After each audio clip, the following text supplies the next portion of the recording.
Your name tag on your uniform says Johnson, so I presume you are Mr. Johnson. Now, sir, if you could get right in front of that microphone, thank you. Can you hear me? I can. Sir, Yes. you're charged in count one with speeding 82 miles per hour in a 65 mile per hour zone.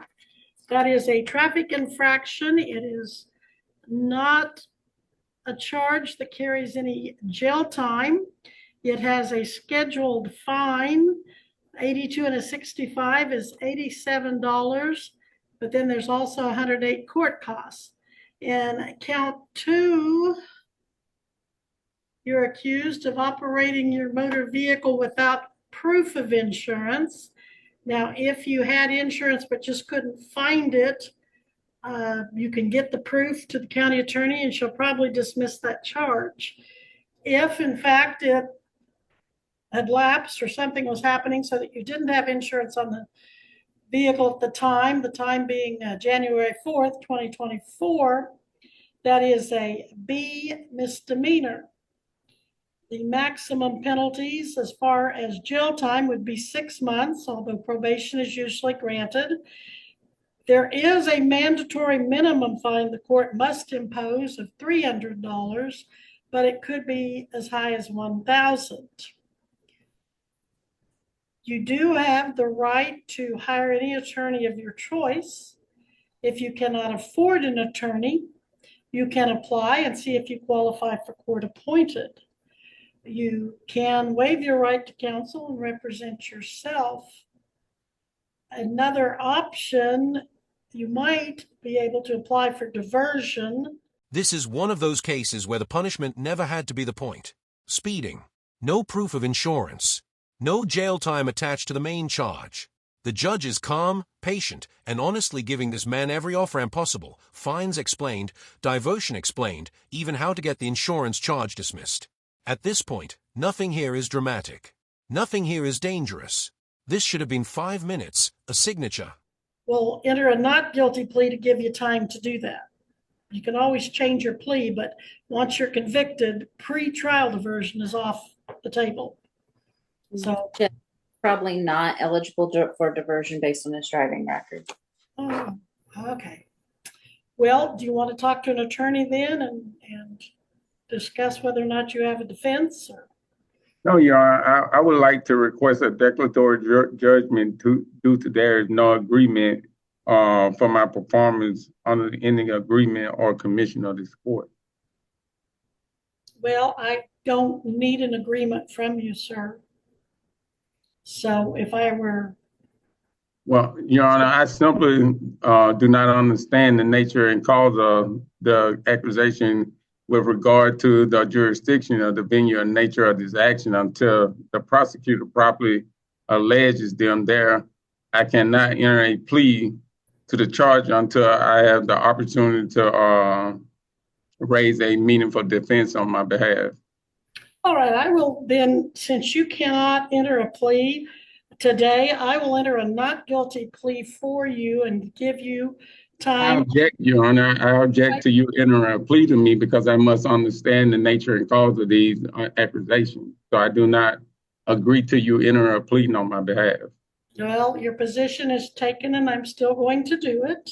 I will note your objection for the record, but I'm going to enter a not guilty plea. And this is the exact moment everything derails. You can almost feel it shift. Instead of answering a simple legal question, he pivots into language that sounds rehearsed: jurisdiction, agreements, commissions. This isn't confusion. This is a script. And courts have heard this script thousands of times. What's wild is that the judge still doesn't snap. She just moves the process forward. Because the court doesn't need your consent to exist. Well, I object to you entering a plea.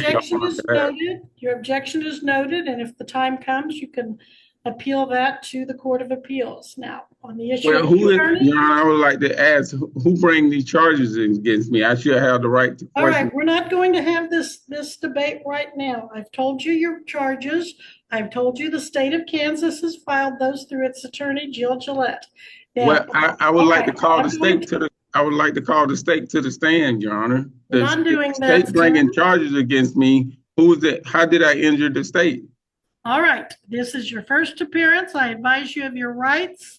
I advise you of your charges and possible Your Honor, penalties. I object to the proceeding, for I do not know the nature and cause of the I'm proceeding. entering a not guilty plea. Missy, when is I object to you entering I object to you entering a plea on my behalf.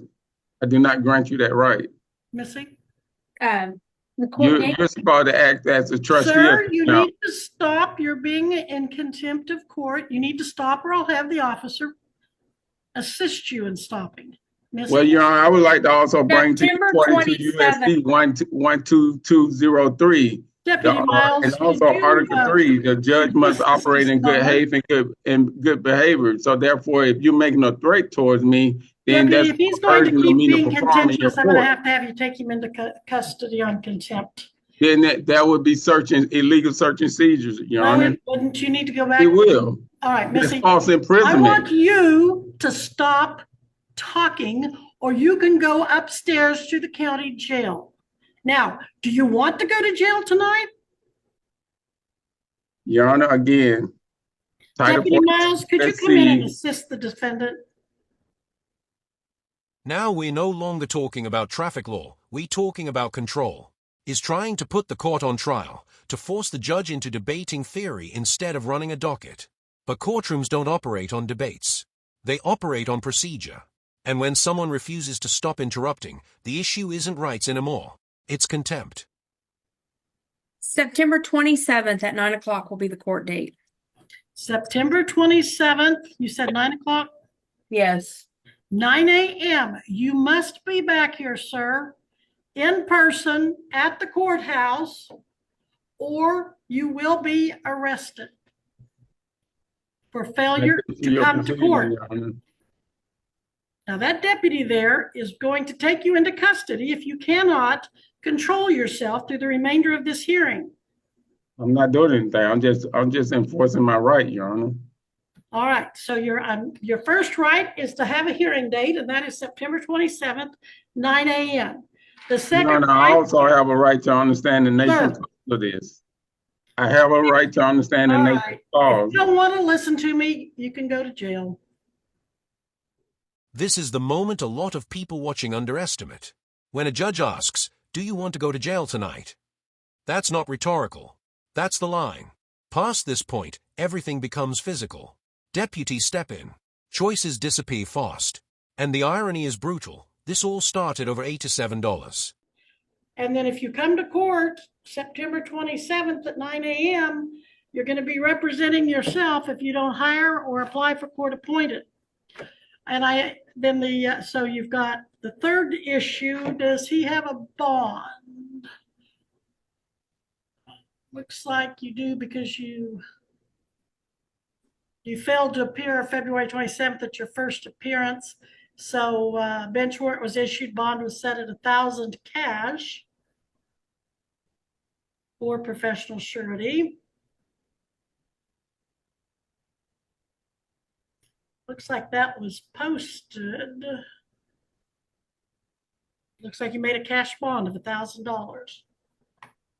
Does that sound right? You put up $1,000 cash back in July 12th?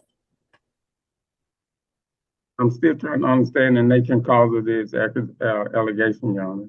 I will continue your bond unless you get yourself hauled into jail on contempt before you leave. I will continue your bond with the condition that you reappear here in person at September 27th at 9 a.m. So you've got your court date, you've got your bond, and we've talked about your lawyer. Now, you're wearing a U.S. Army uniform with the name Johnson on it. Are you in or have you been in the United States military? And here's the part people miss. This man already had a warrant. He already failed to appear once. So while he keeps insisting he doesn't understand the charges, the record shows he understood them well enough to skip court. The system isn't confused about him. He's confused about the system. All I'm asking is to understand the charges. This is for the record. You said it's for the record, so I'm trying to understand what am I being charged? The charges. Goodbye, sir. I just want to understand the nature and cause of the charges, Your Honor. That's all I ask. It is your oath to give that. If If you tell me what kind of questions you have, I'll be happy to answer them, but I've already told you. Okay, under what jurisdiction is these charges being brought to me under? The state of Kansas has charged you with speeding 82 and a 65 and operating in a motor vehicle without liability insurance on January 4th, 2024 in Greenwood County, Kansas. You failed to appear for your first appearance and a bench warrant was issued and you were arrested and you made a bond of $1,000 cash or surety, posting a cash bond. Now you have to go to court and you have to answer those charges. You can Your Honor, have a trial if you like, and the burden will be on the state of Kansas to either prove or disprove. If they can't prove it beyond a reasonable doubt, you're let go. Well, I'm still trying to understand under what jurisdiction am I being charged under, Your Honor? That's all I'm trying to understand. You're being charged under the jurisdiction of the state of Kansas under its criminal. But according to the Constitution, there are only two jurisdictions. All right, we'll have that on a later date. We'll be at recess, officers. Please escort him one way or the other, depending on his behavior. But I'm still not understanding what you're charging me with. Goodbye. We are adjourned. But if she's the judge, I'm supposed to have clear and concise of what I'm being charged with. I'm not giving y'all a problem. I'm trying to. The judge eventually explains everything, clearly, directly, on the record. Jurisdiction, charges, dates, rights, and even then, he refuses to accept it. That's the real ending, hey. Not jail, not silence, just a man walking out still believing the law has to convince him before it can touch him. And courts don't work that way. They never have.